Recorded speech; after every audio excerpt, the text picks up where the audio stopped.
लोक प्रश्न करते जे आपंकर स्वास्थ्य केमिति तार गोटे मूढ़ खाଇବା हूँ जे मोर घरे तैयारी हुए छतुआ और मो धर्मपत्नी तैयारी करती से छतुआ को ताकू प्राय प्रत्येक दिन मुझे खाए। माननीय बाचस्पति महोदया मुझे एकमत हो पारुनी जे छतुआ को बंद कर दिया जाऊ कहीकि एवं बहुत लोक प्रश्न करते जे आपंकर स्वास्थ्य केमिति तार गोटे मूढ़ खाଇବା हूँ जे मोर घरे तैयारी हुए छतुआ और मो धर्मपत्नी तैयारी करती से छतुआ को ताकू प्राय प्रत्येक दिन मुझे खाए। तेणुक कौन जगार शरीर में जदि आज्ञा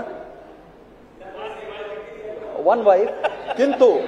मु कहली एटा परिवार कथा आज्ञा जितेबाला आपण समाज को रेसिपी समझ जानिया दरकार आज्ञा मु से कथा कहबी जदि मो परिवार भितर गोटे रेसिपी हो पारुची जदि ए समाज को आमे गोटे परिवार बोली भावुचे जदि समस्ते जदि स्वच्छ नीति नहीं आसबे स्वच्छ मानसिकता नहीं आसबे छतुआ तो केबे खराब नुहे। बहुत लोक प्रश्न करते जे आपंकर स्वास्थ्य केमिति तार गोटे मूढ़ खाଇବା हूँ जे मोर घरे तैयारी हुए छतुआ और मो धर्मपत्नी तैयारी करती से छतुआ को ताकू प्राय प्रत्येक दिन मुझे खाए। माननीय बाचस्पति महोदया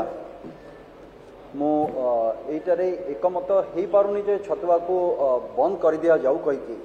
एवं बहुत लोक प्रश्न करते जे आपंकर स्वास्थ्य केमिति तार गोटे मूढ़ खाଇବା हूँ जे मोर घरे तैयारी हुए छतुआ और मो धर्मपत्नी तैयारी करती से छतुआ को ताकू प्राय प्रत्येक दिन मुझे खाए। तेणुक कौन जगार शरीर में जदि आज्ञा वन वाइफ किंतु मु कहली एटा परिवार कथा आज्ञा जितेबाला आपण समाज को रेसिपी समझ जानिया दरकार आज्ञा मु से कथा कहबी जदि मो परिवार भितर गोटे रेसिपी हो पारुची जदि ए समाज को आमे गोटे परिवार बोली भावुचे जदि समस्ते जदि स्वच्छ नीति नहीं आसबे स्वच्छ मानसिकता नहीं आसबे छतुआ तो केबे खराब नुहे।